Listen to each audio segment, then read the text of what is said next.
Bien-aimés dans le Seigneur, que la lumière vivante de notre Sauveur Jésus-Christ vienne éclairer vos cœurs en ce moment précieux. Je m'appelle Samuel Bernard, j'ai 54 ans, je suis marié depuis 25 ans à une femme de foi et père de 2 enfants déjà adultes. Ma vie n'a pas été une ligne droite.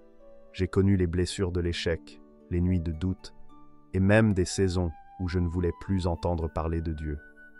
Mais c'est justement au travers de ces failles que le Seigneur a trouvé un chemin pour me rejoindre et me transformer.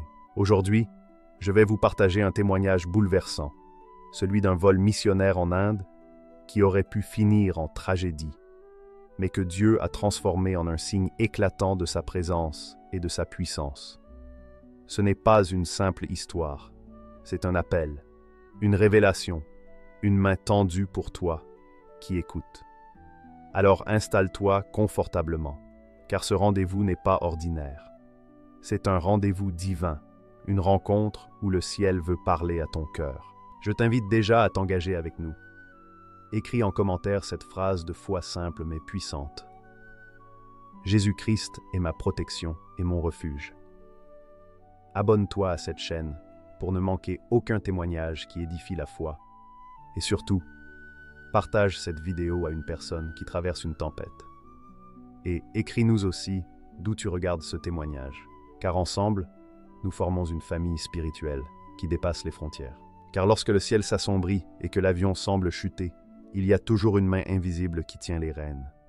Laisse-moi te raconter, étape après étape, les signes qui ont marqué ce miracle en plein vol.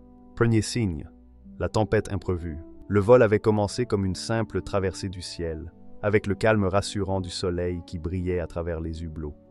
Mais en quelques instants, ce décor paisible fut avalé par un mur de nuages épais, noirs comme la nuit. Le tonnerre éclatait avec une force qui faisait vibrer l'avion. Et chaque éclair dévoilait pour une fraction de seconde les visages crispés, les regards pleins d'angoisse. Certains murmuraient des prières, d'autres éclataient en sanglots, et d'autres encore restaient immobiles, comme figés par la peur.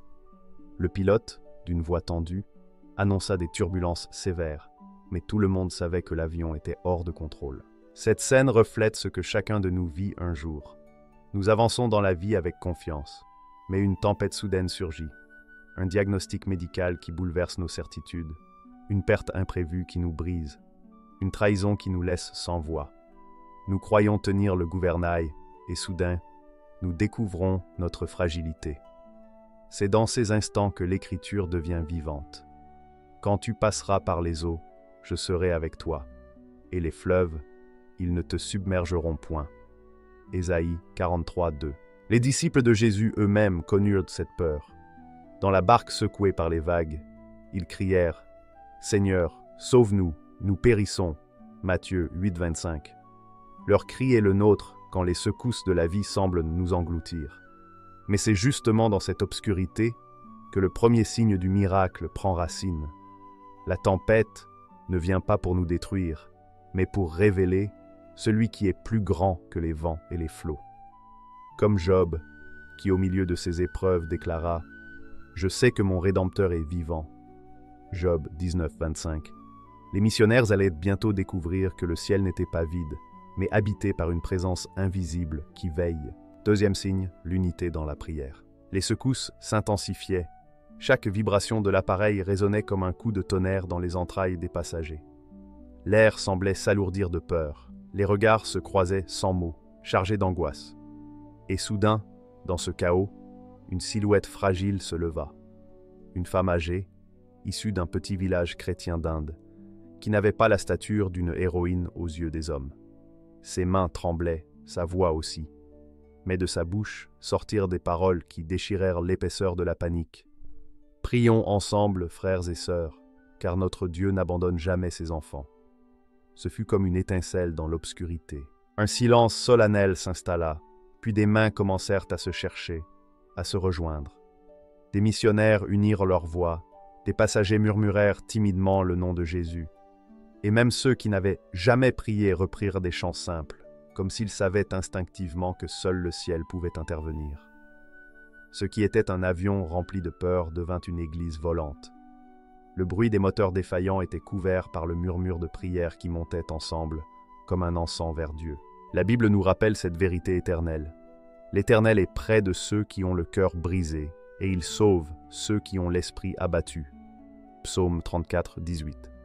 Cette atmosphère nouvelle n'était pas née d'une stratégie humaine, mais du souffle de l'Esprit qui faisait de chaque voix une arme contre la peur. Ce moment rappelait la scène des Actes des Apôtres, lorsque les disciples, enfermés dans la chambre haute, prièrent d'un même cœur, et le Saint-Esprit descendit avec puissance. Acte 2, 1, 4. Ici encore, dans ce ciel tourmenté, le miracle commençait déjà. L'unité dans la prière transformait un avion en champ de bataille spirituel, où la lumière de Dieu commençait à repousser les ténèbres. Troisième signe, la paix inexplicable. Alors que l'avion chutait lentement dans l'air agité, la cabine aurait dû être emplie de cris et de panique. Les passagers avaient toutes les raisons de céder à la terreur. Pourtant, quelque chose d'inattendu se produisit. Un calme étrange, presque irréel, commença à se répandre. Ce n'était pas une simple accalmie psychologique, mais une paix qui défiait la logique humaine. Plusieurs témoignèrent plus tard avoir ressenti une chaleur douce qui enveloppait leur corps, comme des bras invisibles les serrant contre eux. Leurs cœurs, qui battaient à tout rompre quelques instants plus tôt, se mirent à battre au rythme d'une confiance nouvelle. Même le pilote, homme de formation rigoureuse et habitué à la pression, raconta avoir senti une force intérieure le retenir au moment où ses mains tremblaient sur les commandes. Il avoua : « Je n'ai pas piloté seul cet avion. » Cette confession résonne avec les promesses de Dieu, car l'Écriture nous assure « Et la paix de Dieu, qui surpasse toute intelligence, gardera vos cœurs et vos pensées en Jésus-Christ. » Philippiens 4, 7. C'est cette paix qui visita Daniel dans la fosse au lion, lui permettant de fermer les yeux au milieu des bêtes sans peur. Daniel 6, 22. C'est cette même paix qui remplit Étienne au moment de son martyre, quand son visage brillait comme celui d'un ange, alors que les pierres pleuvaient sur lui. Acte 7, 55-56. Cette paix n'est pas le produit de circonstances favorables, mais la signature de Dieu dans les moments où tout s'écroule. Ce signe dans l'avion démontrait que, même quand le monde autour de nous tremble, le cœur peut demeurer inébranlable lorsque Jésus-Christ y habite. Quatrième signe, l'intervention inattendue. L'avion vibrait de toutes parts. Chaque passager sentait que la fin était proche. Les moteurs avaient cessé de répondre normalement, et dans le cockpit, les alarmes retentissaient avec une insistance glaciale. Les pilotes, malgré leur expérience et leur sang-froid, savaient qu'il n'y avait plus rien à faire. L'appareil perdait rapidement de l'altitude, et l'impact semblait inévitable. Mais c'est justement dans ces instants où l'homme arrive au bout de lui-même que Dieu révèle sa main puissante. Sans avertissement, sans explication mécanique, l'un des moteurs se ralluma. Le copilote, figé, observait des instruments qui indiquaient toujours un état de défaillance, alors même que la machine reprenait vie. C'était comme si une main invisible avait appuyé sur le bouton du miracle. Le pilote, bouleversé, ne trouva que ces mots. Quelqu'un d'autre est aux commandes. Ces paroles sont le résumé même de la foi chrétienne. Reconnaître que Dieu intervient là où l'homme est impuissant. L'Écriture regorge de ces scènes où le surnaturel brise les chaînes de l'impossible. Lorsque Pierre fut enfermé dans la prison, entouré de gardes et de lourdes portes de fer, un ange du Seigneur survint, et une lumière resplendit dans la prison. L'ange réveilla Pierre en le frappant au côté et en disant « Lève-toi promptement ». Les chaînes tombèrent de ses mains. Acte 12, 7. Ce qui était fermé s'ouvrit par l'intervention divine. De la même manière, ce moteur mortellement silencieux reprit souffle, comme Lazare sortant du tombeau. Jean 11, 43 dit « Jésus cria d'une voix forte « Lazare, sors !» Et le mort revint à la vie. Ainsi, dans cet avion, Dieu ordonna à une mécanique inerte de reprendre mouvement. Ce n'était pas la technologie qui triomphait, mais le Créateur de toutes choses qui rappelait qu'il tient le ciel, la terre et l'univers entier dans sa main. Cinquième signe, le témoignage qui transforme. Les roues touchèrent enfin le sol et l'avion s'immobilisa après des minutes qui semblèrent des heures d'éternité. Dans la cabine, ce ne fut pas un simple soupir de soulagement. ce fut une explosion de larmes, de cris, de chants et d'adoration. Des passagers qui, quelques instants plus tôt, tremblèrent de peur, s'agenouillaient dans l'allée, les mains levées vers le ciel. Beaucoup éclatèrent en sanglots, non pas seulement parce qu'ils avaient survécu, mais parce qu'ils avaient senti, d'une manière tangible, que Dieu lui-même avait été présent dans la tempête. Et c'est là que se produisit un autre miracle. Les cœurs incrédules s'ouvrirent. Des hommes et des femmes, qui jusque-là n'avaient jamais prononcé le nom de Jésus que par habitude ou ignorance, commencèrent à poser des questions aux missionnaires. « Qui est ce Dieu qui répond ainsi à vos prières ?» demanda l'un d'eux. Une autre personne déclara avec conviction « J'ai senti une force invisible qui me tenait. Je veux connaître ce Jésus dont vous parlez. » L'avion, sauvé de la tragédie, se transforma en un autel de témoignages vivants. L'Évangile lui-même nous prépare à comprendre ce signe.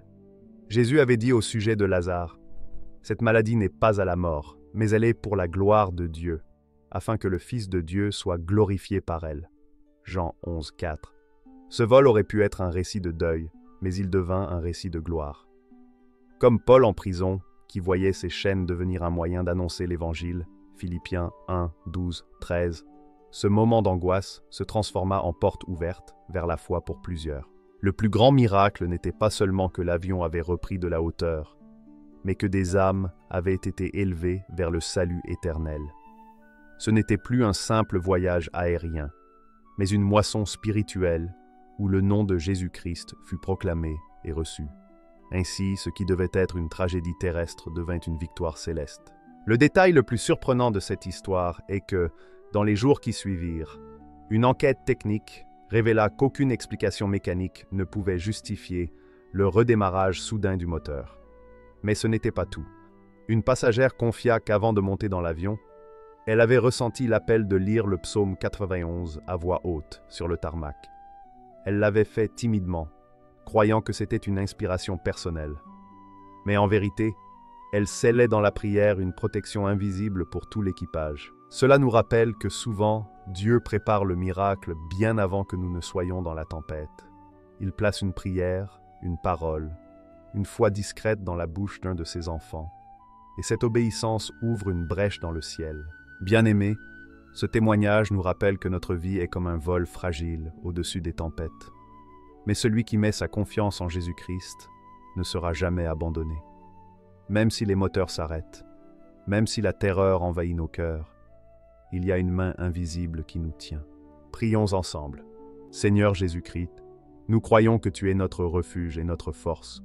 Tu es le pilote de nos vies, celui qui nous garde dans les airs et sur la terre. Aujourd'hui, nous remettons nos tempêtes, nos peurs et nos chutes entre tes mains. Remplis ton peuple de paix, guéris les cœurs abattus et transforme chaque épreuve en témoignage pour ta gloire. Au nom puissant de Jésus, nous déclarons que ta main est sur nous. Amen. Frères et sœurs, ne partez pas sans laisser une parole de foi en commentaire. Jésus-Christ est ma protection et mon refuge. Abonnez-vous, partagez ce témoignage avec une personne en difficulté et écrivez-nous d'où vous regardez, car ce miracle en Inde nous le rappelle. Ce n'est pas l'avion qui est maître du ciel, mais le Dieu vivant qui tient toutes choses dans sa main.